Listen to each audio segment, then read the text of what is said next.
আমার সমস্ত দর্শক বন্ধুদের জানাই জয় যিশু। আশা করি আপনারা প্রত্যেকেই পিতা পুত্র পবিত্র আত্মার নামেতে সুস্থ এবং স্বাভাবিক আছেন। এখন আপনারা আছে সুজাতা মাইতির ইউটিউব চ্যানেলের সাথে। আপনারা এখানে অসাধারণ সাক্ষ্য ও বাইবেল দ্বারা ঈশ্বরের কার্যকলাপ হয়। আর আজকে আমি এখানে এসেছি ঈশ্বরের বাইবেল নিয়ে কিছু বলতে।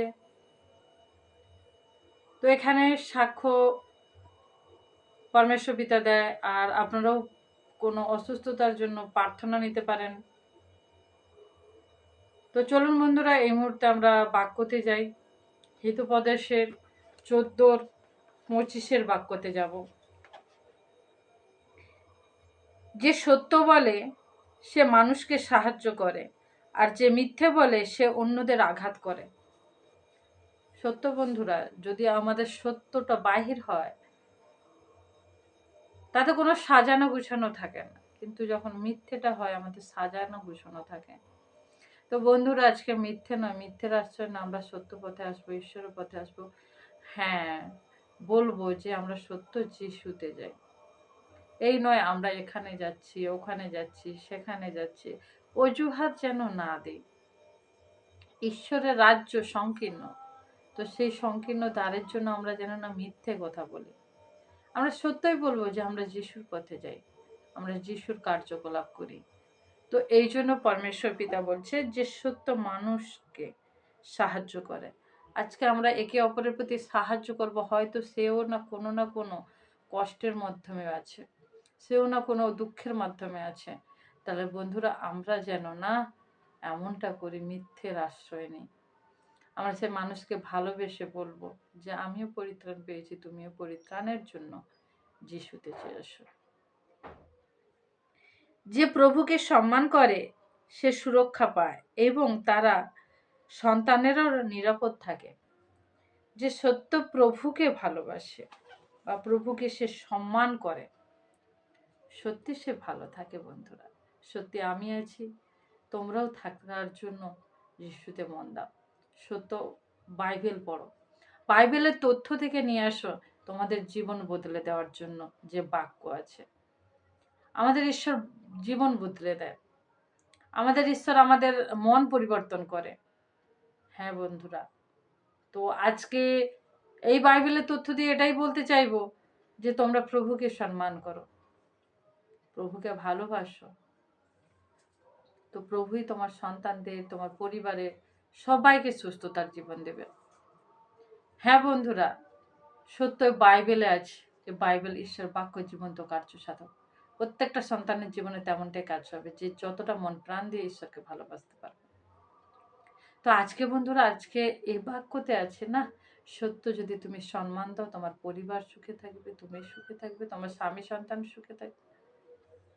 কেন তার বাইবেল মিথ্যা নয়, তার বাইবেল সত্য অক্ষরে অক্ষরে পালন করে।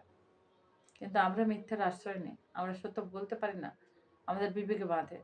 কিন্তু না বন্ধুরা, আজকে আমাদের বিবেক নিয়ে নয়, আমাদের মন অন্তঃকরণ দিয়ে আজকে সেই সদাপ্রভুকে প্রেম করব, যে আমার জন্য জীবন দিয়েছিল, যে আমার জন্য কুশে উঠেছিল, যে আমার জন্য পেরেকের আঘাত সহ্য করেছিল, কাঁটার মুকুট পড়েছিল শুধু আমার জন্য। তাহলে বন্ধুরা, আজকে কত নাই কষ্ট করেছে শুধু আমার জন্য। তাহলে সেই প্রভুকে আমরা সত্য ভালোবাসতে পারি না, যে আমার জন্য কষ্ট ভোগ করতে পারে, আমি তাকে ভালোবাসতে পারি না।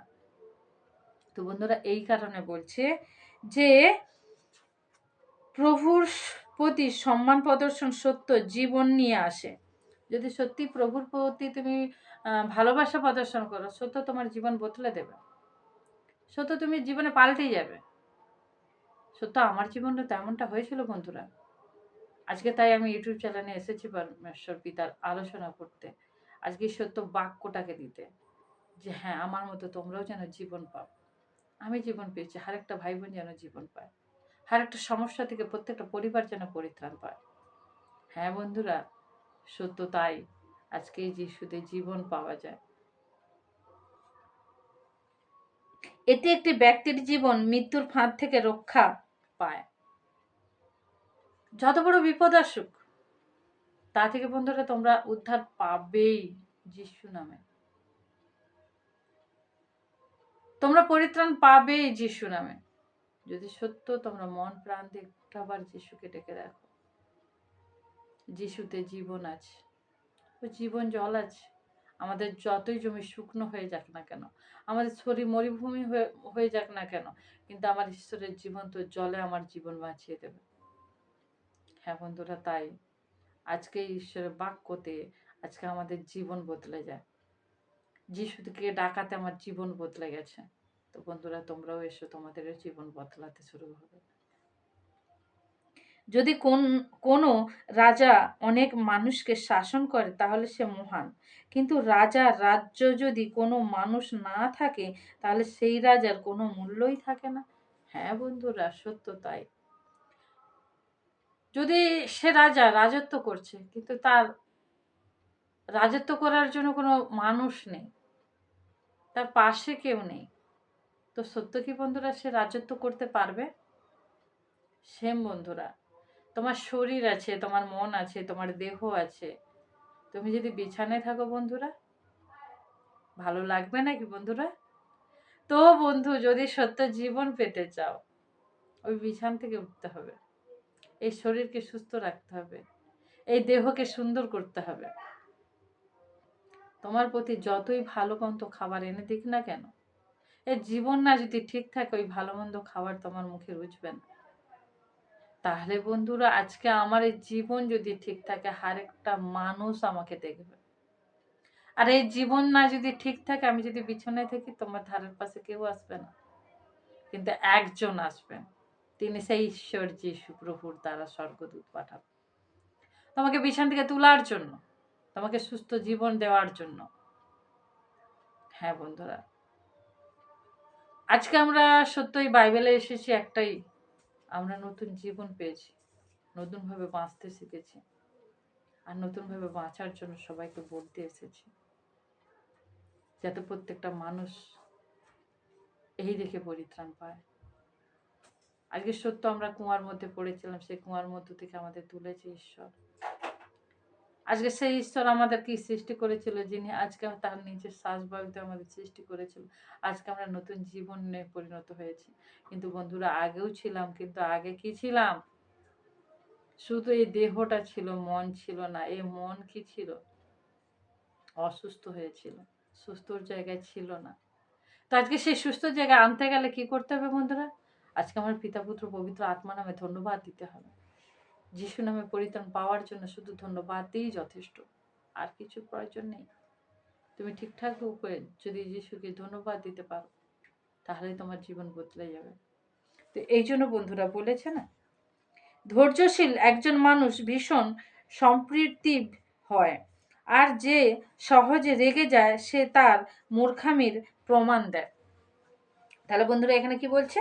ধৈর্যশীল একজন মানুষ, আমরা ধৈর্য ধরবো, ঈশ্বরের কাছে এসেছি এই নয় আজকে এসেছি আমাকে কালকে দিতেই হবে। আমাদের ধৈর্য রাখা দরকার, আমাদের ধৈর্যের প্রয়োজন আছে বন্ধুরা। আজকে আমরা না যদি ধৈর্য ধরি, কেমন করে ঈশ্বরের পথে চলবো? আমাদের ধৈর্য ধরতে হবে, আমাদের মন প্রাণ দিয়ে ভালোবাসতে হবে, তবেই বন্ধুরা আমরা একে অপরের প্রতি সাহায্য প্রার্থী হতে পারবো। তাহলে আমরা না যদি ধৈর্যশীল হই, তো কেমন করে ঈশ্বর বাইবেল পড়বো? ঈশ্বরের পথে কেমন করে আসবো? ঈশ্বরের আরাধনা কি করে করবো? ঈশ্বরের প্রার্থনাতে কিভাবে থাকবো? ঈশ্বরের ভজনাতে কিভাবে থাকবো? তাহলে আমাদের আগে মেন পয়েন্ট হচ্ছে ধৈর্য ধরতে হবে। সেই ধৈর্য ধরাটাকে ঈশ্বরের কাছে চাইতে হবে যে, প্রভু আমাকে ধৈর্য দাও। আমি যেন ধৈর্য ধরে তোমার বাইবেল পড়তে পারি, ধৈর্য ধরে প্রার্থনা করতে পারি, ধৈর্য ধরে তোমার আরাধনা করতে পারি, ভজনও করতে পারি। হ্যাঁ বন্ধুরা, তবেই বলে গেছে কি, সহজে যে রেগে যায়, আমি পাইনি, আমি ঈশ্বরকে ছেড়ে দেবো। আমি রাগ দেখাচ্ছি, কেন রাগ দেখাচ্ছি? আমরা কি এটা বন্ধুরা ভেবে দেখেছি কেন রাগ দেখাচ্ছি? আমি তো ঈশ্বর যেটা বলেছে আমি তো পালন করতে পারিনি। ঈশ্বর আমাকে যেটা আজ্ঞা দিয়েছে আমি তো পালন করতে পারিনি। তাহলে আমি রেগে যাচ্ছি কেন? কেন? সেই প্রশ্নটা আসে, কেন রেগে যাচ্ছি? তো এই জন্য বন্ধুরা বলবো, আমরা রেগে না যেন যাই, আমরা ঈশ্বরের রাজ্যকে ভালোবাসবো। আজ না হলো কাল দেবে, কাল না হলো পরশু দেবে, দেবেই, দেবেই। হ্যাঁ, আমার বিশ্বাস দেবেই পরমেশ্বর পিতা, তার যিশু প্রভুর নাম থেকে। তো এই জন্য বলেছে কি, মানসিক শান্তি দৈহিক স্বাস্থ্যের উন্নতি করে, কিন্তু অন্যের প্রতি হিংসা শরীরকে রোগগ্রস্ত করে তোলে। তাহলে মানসিক শান্তি দৈহিক জীবনে আনন্দ আনে না? আমার কষ্ট আছে, আমার দুঃখ আছে, আমার সব আছে। কিন্তু যখন আমি হাসি ফুর্তিতে থাকবো না, দেখবো আমার ওই মানসিক টেনশন সব পালিয়ে যাবে। কেন বন্ধুরা? আমাদের হাসি খুশিটা এমন একটা জিনিস, ফিলিপিও 4:4 বলছে না, আনন্দ করো, পুনরায় বলছি তোমরা আনন্দ করো। যখন আমরা আনন্দ করব, আমাদের মানসিক চিন্তা পালিয়ে যাবে। আমরা আরেকটা ভাই বোনের সঙ্গে যখন কথা বলতে থাকবো, আমাদের সেই চিন্তা ভাবনা সব পালিয়ে যাবে। এই জন্য কি বলছে এখানে পরমেশ্বর পিতা, যদি তুমি অন্যের প্রতি হিংসা করো, যদি তুমি অন্যের প্রতি হিংসা করো, ওর স্বামীটা খুব সুন্দর, ওর পরিবারটা খুব সুন্দর, ওর ঘরটা খুব সুন্দর, ওর পরনের শাড়িটা খুব সুন্দর, ওর গহনাটা খুব সুন্দর, এই যদি হিংসাটি করো, তাহলে প্রভুর আশীর্বাদ পাবে না। প্রভুর কাছে এটা চাও, ওর হয়েছে আরো, ওর যেন জীবনে সুন্দর আসে, আরো যেন ও ভরপুর হয়ে যায়। অন্যের জন্য আশীর্বাদ চাও প্রভু যিশুর কাছে, অন্যের জন্য হিংসা করো না। ঈশ্বর মথির 5:3 বলে গেছে, নম্র নত যাহারা স্বর্গরাজ্য তাহাদেরই। যে নম্র হতে পারবে ও যিশুর কাছে, যিশুর পদতলে যে মাথা নত করে থাকতে পারবে, সেই স্বর্গরাজ্য পাবে। এই নয় যে আমরা হিংসা করব, সে হচ্ছে রোগগ্রস্তে আরো পরিণত হবে। তার শরীর থেকে রোগ জ্বালা যাবে না, সে যতই যিশু করুক না কেন। কেন যিশু বলেছে নম্রতার সহিত যে চলে, সেই স্বর্গরাজ্য দেখতে পাবে। তাহলে আমাদেরকে নম্র হতে হবে, নত হতে হবে, আমাদের স্বর্গরাজ্য পাওয়ার জন্য, আমাদের ঈশ্বরের আশীর্বাদ পাওয়ার জন্য আমাদের নত হতে হবে।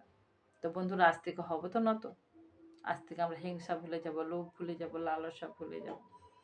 আজ থেকে আমরা প্রেম করব, আজ থেকে আমরা ভালোবাসবো ঈশ্বরকে, আর ঈশ্বর আমাদের দিতে থাকবে বন্ধুরা। হ্যাঁ বন্ধুরা, আজ থেকে যদি আমরা মন পরিবর্তন করি, তবে কিন্তু ঈশ্বরের রাজ্য দেখতে পাবো। তো ঈশ্বরের রাজ্যে পৌঁছাতে গেলে বন্ধুরা, আমাদের ভালো থাকতে হবে, ভালো রাখতে হবে, ঈশ্বরের কাছে প্রার্থনা করতে হবে, তবেই কিন্তু আমরা ভালো থাকবো, আর অন্যদের ভালো চাইতে পারবো, হিংসার্থ নয়।